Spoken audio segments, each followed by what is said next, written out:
Morning guys and girls, hope you're all doing well. I'm not going to lie, some of you are going to find this video very boring.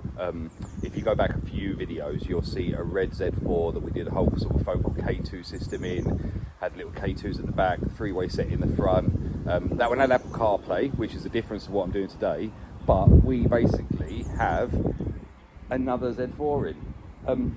Gentleman literally watched the video of me doing the other job and said, right, I want you to fit the speakers and the stereo. We're doing speakers, amps, a better subwoofer than we did in the last one. I'm also going DSP on this one, which will make a big difference to the sound. So I guess that's nice because YouTube doesn't really pay me anything on the subscribers and the amounts of views that I get. I think I'm on about £12.50 a month, but you can't actually withdraw any money until you get about £60. So there's no money coming in from YouTube, but it does get me jobs, so I can't complain for that. Right, I'm going to go through to the boot and show you what we've got. I think basically he just watched the video and bought the same stuff because it is the same gear, but it's the new release one. There's a few things I like and a few things I don't like about it. So anyway, I'll show you the new K2 stuff. What else have we got? This one has got the upgraded system already, so we've got some rear subwoofers. We've got to work out, or factory fit subwoofers. We've got to work out what we're going to do with them. And it's kind of funny, he does want me to film it for YouTube, hence why you're seeing this video. And it does make me laugh a little bit because they know the car's going to be on YouTube and seen, and we've got number plates and we do bits and pieces like that. But you could have at least cleaned it a little bit.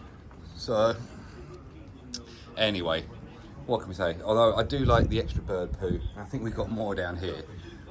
But anyway, that's just a little bit of fun. So customers, if you're going to bring your car down, customers, you can bring your car down to me and you want YouTube, please clean it because it looks much nicer in the videos. But at the end of the day, you're paying for the work, not for me to judge you. So right, let's go to the back and I'll show you what we're doing. Right then, so that's what we've got to fit basically. Tell you what, there's no point me going through it all of here. I'll get it out on the desk and I'll show you. And I'll show you the difference between what I like on these and what they've changed. It's subtle things. I think I know why they've done it, but yeah, we'll go through that in a second. And we've got the DSP down there. There's an amplifier. I think there's also another amplifier in that bag. So we've got to have two amplifiers for this. Rear speakers, front speakers, and some other goodies. So let me get it all out on the desk and I'll show you what we got to do. Right, so that is the new three-way set, the new release one. And this is the new two-way set. And you can see there are some subtle differences. I think the main thing is the tweeter part of it. But we'll start over here. So I'm not sure. I hope they have kept this still a metal basket. Yeah, they've gone to powder coat aluminium. So this used to be silver around the edge of this on the old one. And it looked really nice and it had little focal engraving and things. You can see they've still got the focal logoing there. But they've made that black. They've also made this black.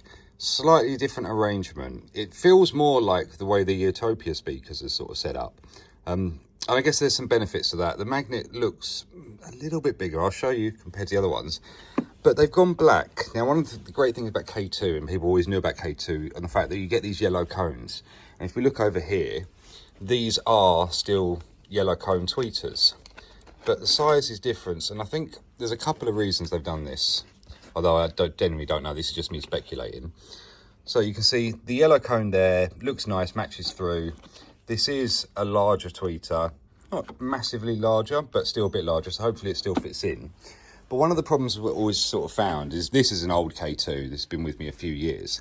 And you can see how they fade and they sort of don't look nice anymore compared to the sort of the brightness of the yellow one there. And I don't know whether they were getting UV bleaching. It's maybe the reason why they've changed it. I'm not exactly sure, but I would estimate that because all the K2s I've ever fitted, if they get sunlight on them, this sort of happens. So I don't think it affects the tweeter, but it must be changing the properties slightly. Maybe it makes it stiffer because obviously there is something in there that's chemically reacting for it to change colour. But yeah, as you can see, and again, the weird thing is, why didn't they do it then on the re-release of the K2s for the smaller ones? Why only on the larger ones? But we'll get those in. And then the rest of it, I'll get the amps up here and I'll show you what those are. Same sort of crossovers. I think the speakers themselves, the loud part of it, yeah, same thing. They've just basically taken away the silver baskets, but they look pretty much the same parameters on those. So nothing really too different with that. You've seen those. I believe these will be the same as well. Yeah, that's pretty much like expected. Although we've now got like a helix sort of effect on the back there, which is kind of cool. The way these sort of spin around a little bit, whereas the old ones, I'm sure they were just straight.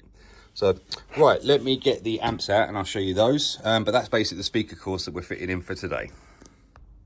Oh, and that's the model numbers in case you're interested of what we're doing. So that's the small rear ones, and then they're the front ones there. Right, so in the last one, I fitted that little Phoenix Gold sort of active system. This is a lot louder, a lot stronger, much nicer JL audio amplifier, subwoofer. I'll show you the spec of that and things when we get it out. I think I've got one of those speakers not boxed, so we'll have a look and see. And then amplifier wise, yeah, he's got good stuff, so I can't knock any of this. We got the XD600, that's going to be running the subwoofer side of things. And then we've got a 5-channel to run the speaker network. So I think in theory, obviously we'll need 4 channels to do the 4 speakers in all the corners. That will obviously just drive the main subwoofer. And then the 5th channel in the car, we do have behind these chairs, which you can't see at the moment, but you will see them later. There are 2 factory fit sort of subwoofers. So I think if we set those running on the 5th channel, we may as well utilize it rather than just sort of negating them. Yeah, but no, it's all nice stuff. I think this has been prior fitted, if he told me. It wasn't box fresh new, so it should be all good. Yeah, you can see that's definitely been installed before. We've got some nice power cables, so we got some of the hardware we need for that side of it. And then in the DSP box, oh yeah, we got a whole loads of stuff. So, got some RCA bits and pieces, and our main sort of harness with what looks like a capacitor bank on there. Stop probably amp pop coming through, keep a nice strong solid current. So it looks like it's been done well before.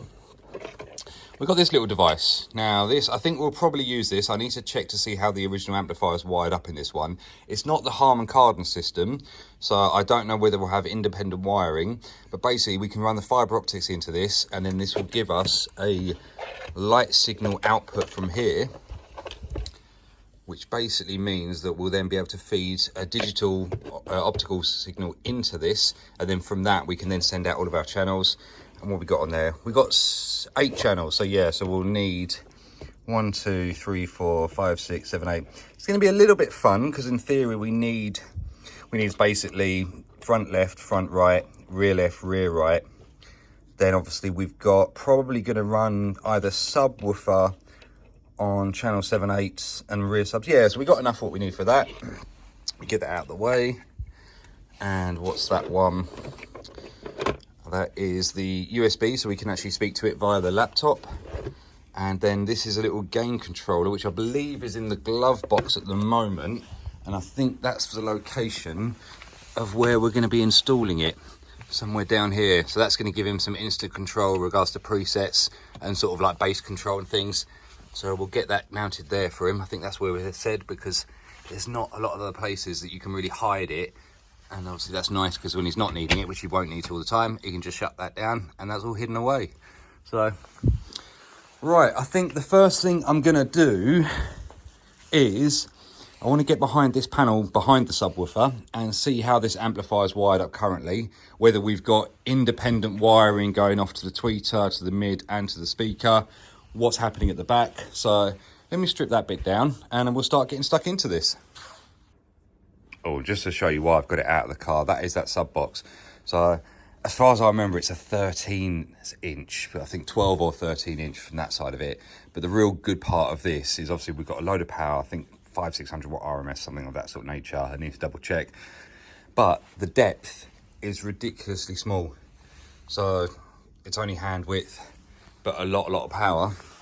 And that means it can fit back in here, which lets us still drop that down. So that's all good.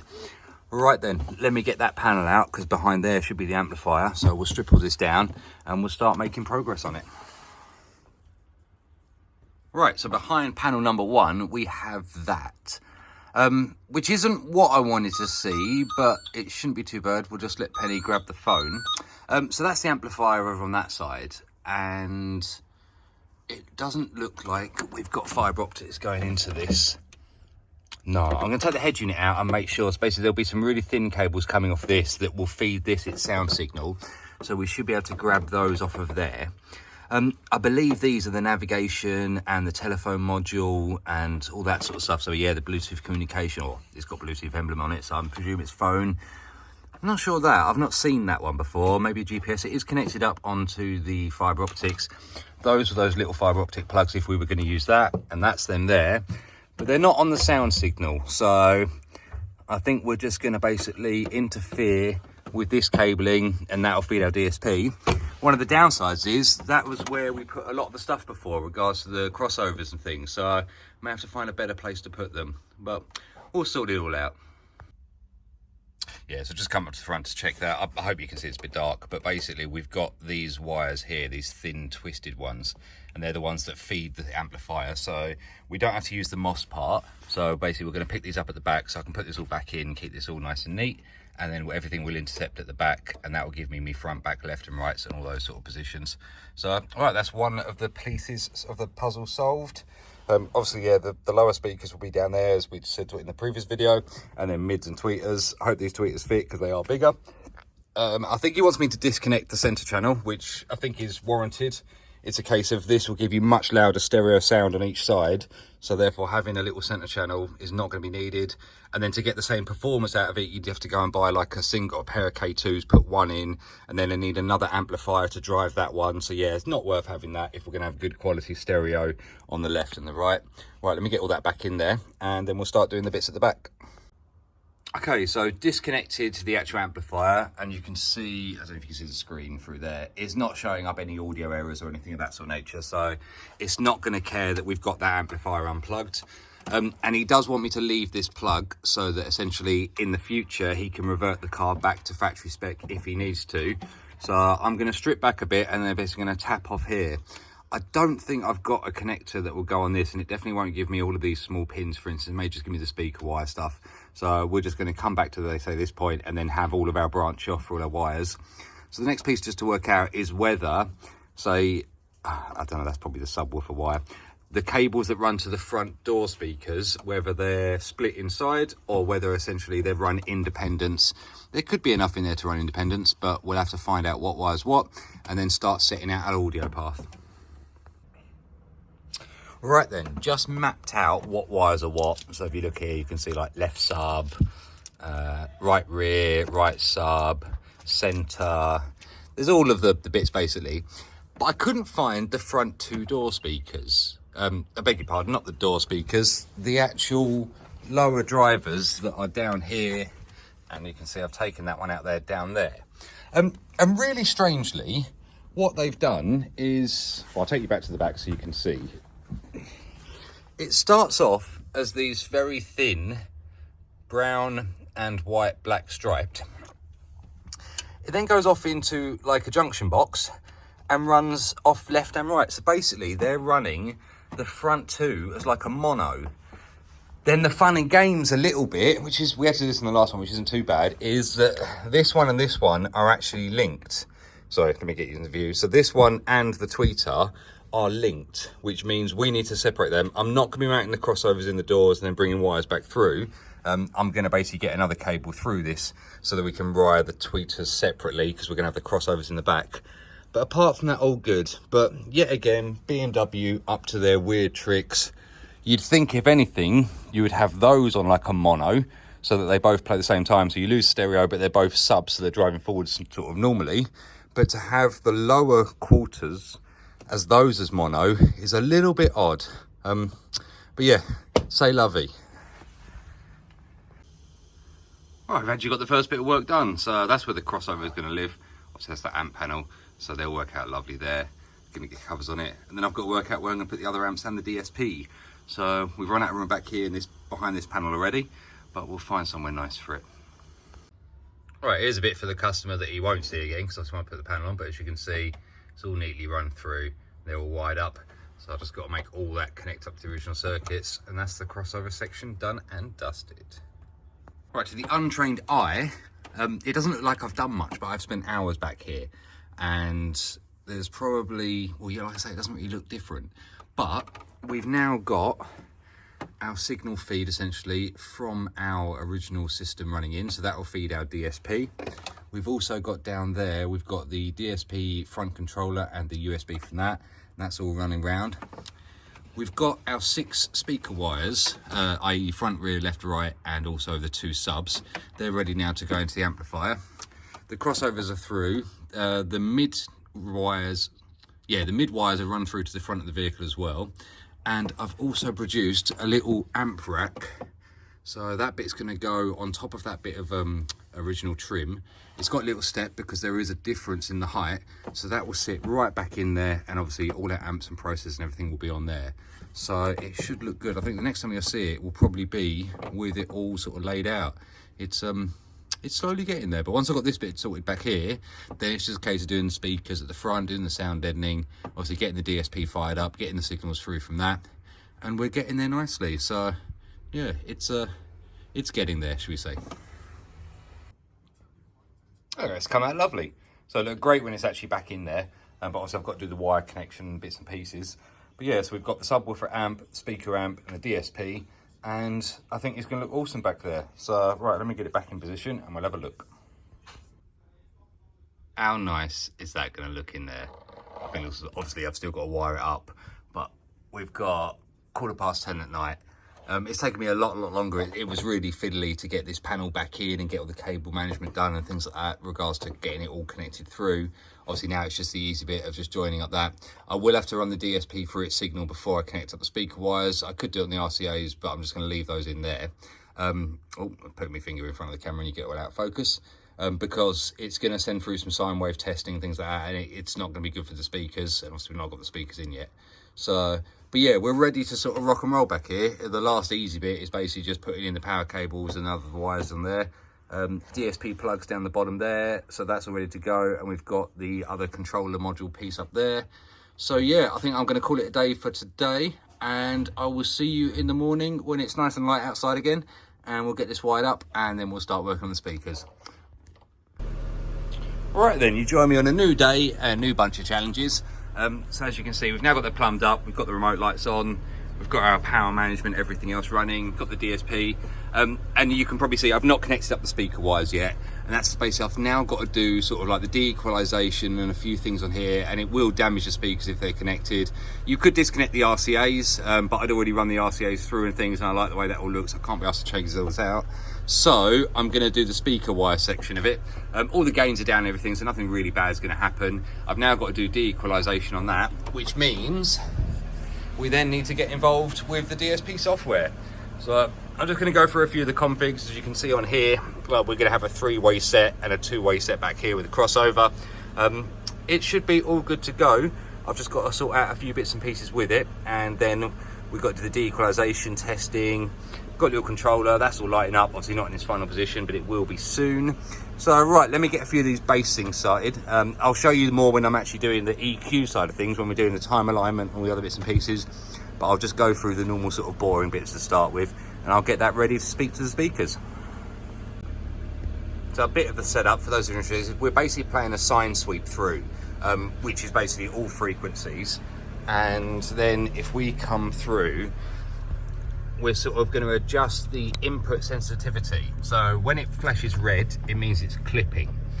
So we do want a little bit clip, so I've got the stereo up quite loud from the actual factory setting. So what we're going to do is turn this around until we see the light come on. And then we kind of want to back it back down. So we're just getting a little bit of clip. You can see there, tiny movement, bring it up a couple of notches. Bring that one up as well. Tiny bit more in here. Sorry, this is a bit boring video to watch. And we're just going to run through these, and that basically means that we're going to give the signal like the maximum chance of getting all the frequencies before it goes into sort of heavy distortion. So we'll bring that around a bit more. And last one.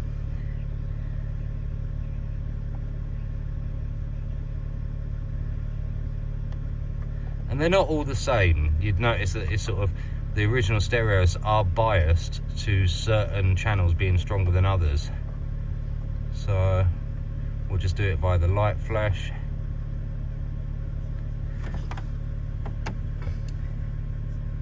And that looks pretty good. So we've got a nice clean sweep running across there.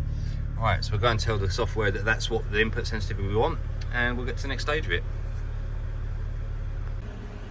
Now we're just going to do the de-equalization, just to see if the factory stereo, I've set all the bass and treble to sort of nominal, but it may be biased in the fact of it may be sending out a higher treble signal than, say, reference or bass, or it may be doing something, say, with the front and rear balancing.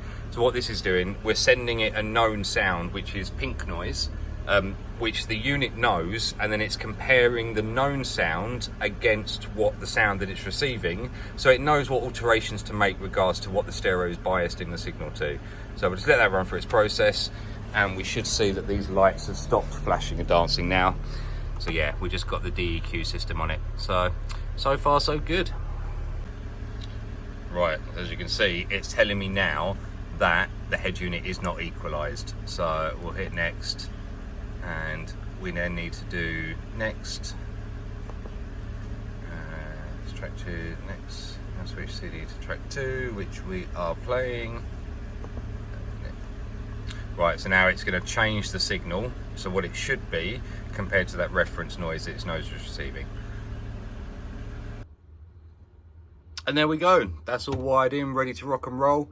Obviously the cover still comes down and it doesn't get in the way. We've got the max level lines there. Obviously the subwoofer, when it came into me, you probably saw it was standing upright. Obviously we can't have it there because those little red bars are the maximum height that we can go to. So that's all good there, very happy with that. All looks very neat and nice. Next bit, it's pretty simple. I'm gonna put the roof down. I've already started to take these back bits apart, but basically just got to get the speakers in there, replace those factory speakers with the K2s. You would have seen how I'm going to do that in the last video, but I'll show you a picture once they're all in.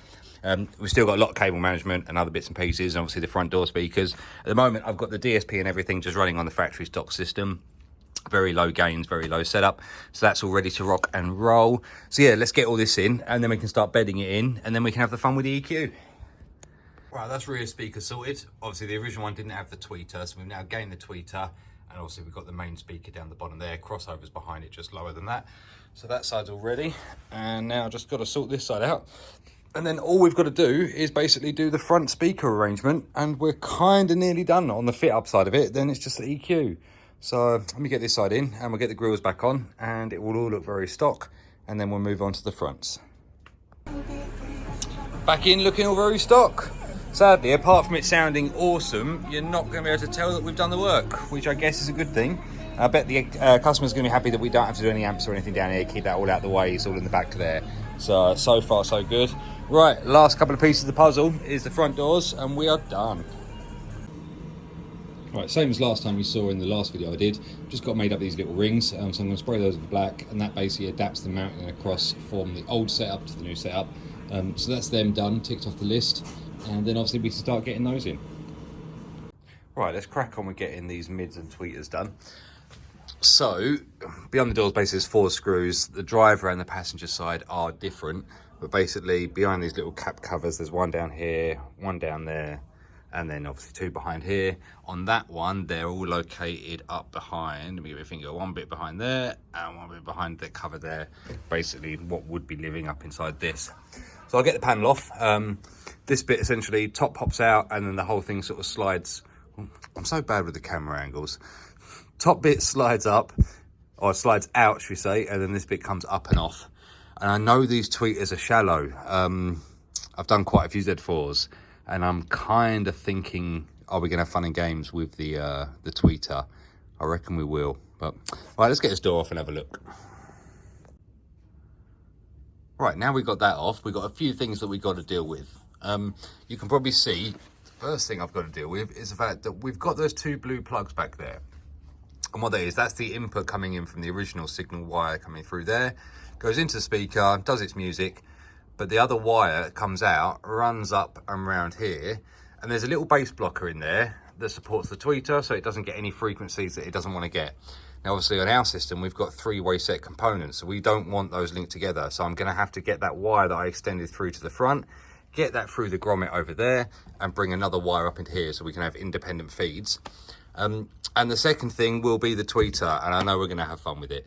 So, but yeah, let me get this off, and we'll start doing the wiring. I'll get that wire through. you probably won't show you that because, to be honest, I can't do it one-handed. So I'm going to bring that cable through. You'll see a bit of cable coming out here. We'll attach that to the main mid driver, and then obviously we'll deal with this tweeter part of it. Right, so we've got that cable through now, and that's going to be feeding our mid.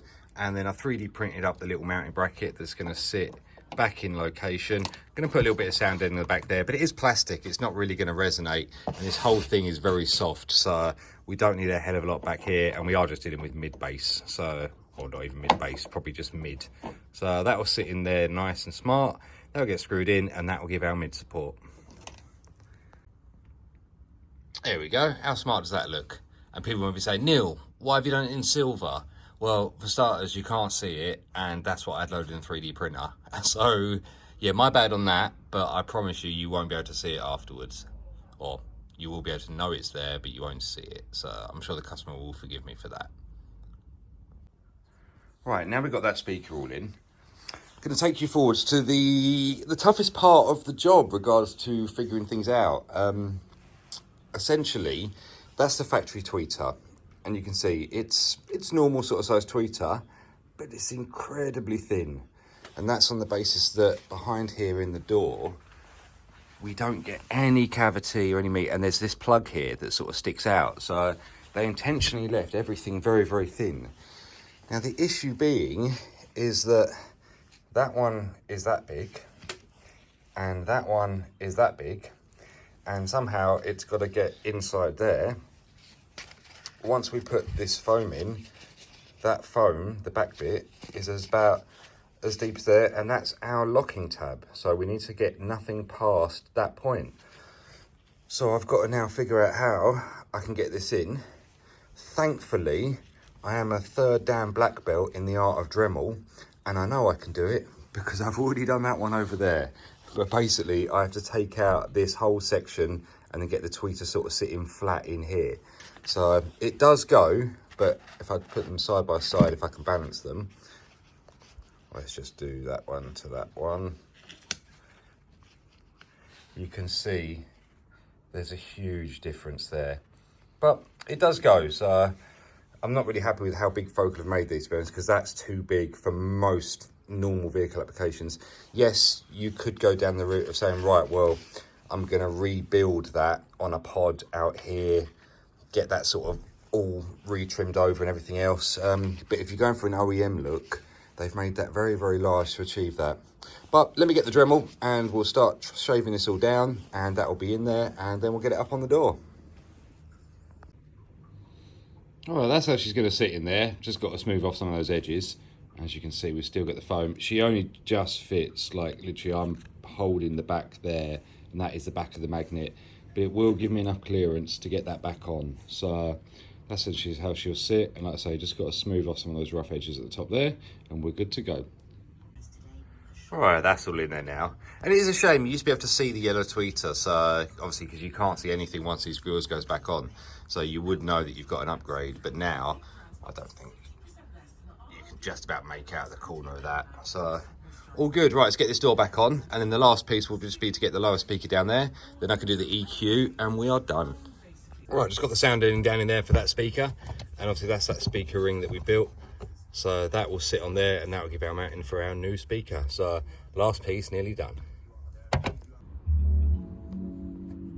Right, getting very near the end now, guys. So I just got everything plumbed in. Basically just doing a bit of bedding in for him before I do any EQing. Got to be playing for ideally a few hours before we can actually start changing what we want it to do. But yeah, sub's all running nice. Getting a lovely tick out of there. Nice bit of mid. Obviously main speakers are working down here. Everything in here, well, you can't see nothing back there, but everything in here is doing really good. Volume control and obviously the fader and everything's running good. So right, I'll let that play for a little bit, and then afterwards we'll jump in with the laptop and we'll EQ it, and we are done.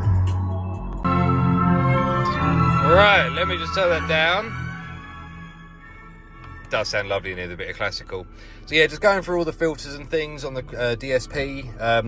It's pretty simple to understand. You've basically got like a little box up here that can do your filter control, what sort of volumes you want. You can mute individual ones down here so you can listen to them.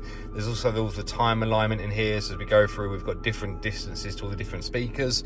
So that's all set in. And obviously you've got some just EQ graphing here, I think 32 band, so it's just basically a case of going through. So relatively simple. I hope copyright doesn't get me on this, but if not, I have to put my music in, although I won't know until I try to upload the video. So the non-EQ'd sound, you won't pick this up really. So as long as I keep talking, non-EQ'd sound, very very flat there in theory. And the minute we go across the EQ side of it, where I'm sitting, really lifts it. Sound staging, everything else really improved. So I'm going to turn that down before I get in too much trouble. Hopefully, because I spoke over it, it won't flag it up. But yeah, just a nice simple system. So I'm just going to save that setting for the moment. And then obviously the gentleman will come along and he can then put his laptop into it and we can load his laptop on, and obviously from there he can have his own copy of it. So right, a few more bits and pieces to do and we are sorted. Right, I think that'll do us there, guys. I've shown you roughly what we've done and obviously the bits and pieces. And this is the exact thing that I did YouTube for. It wasn't to get YouTube money or any of that sort of stuff. I'm not a YouTuber. I won't ever reach the 100,000 views a week and things because I won't clickbait. I won't do that. I could get my beautiful fiance to come and sort of sit on a bonnet in a bikini and I'm sure I'd get loads and loads of views, but that's not what I do this for. But I do this for the fact that it gives people confidence to come and get me to do their cars. And that's the exact scenario with this job. So customer saw me do another car, same car, but same system. And he could tell that he wanted me to do it, and that's a great thing to do. So if you are in the car video game, or any game actually, any industry, and you want to advertise your services, as long as you're honest and you're genuine, I think you'll do well on YouTube. So anyway guys, that's enough waffle for that. Thank you so much. Like and subscribe, all the normal sort of YouTube stuff, and I'll catch you in the next one. We've got another one coming up soon that's going to be a big build. It's actually going to go off to Germany and do some shows and things, so that'll be lovely. And it's a very cool little car. But I don't know if that'll be the next video or the photo video or the one after that. Or there's a few to go in the pipeline. Anyway guys, hope you have a great day and I'll catch you on the next one.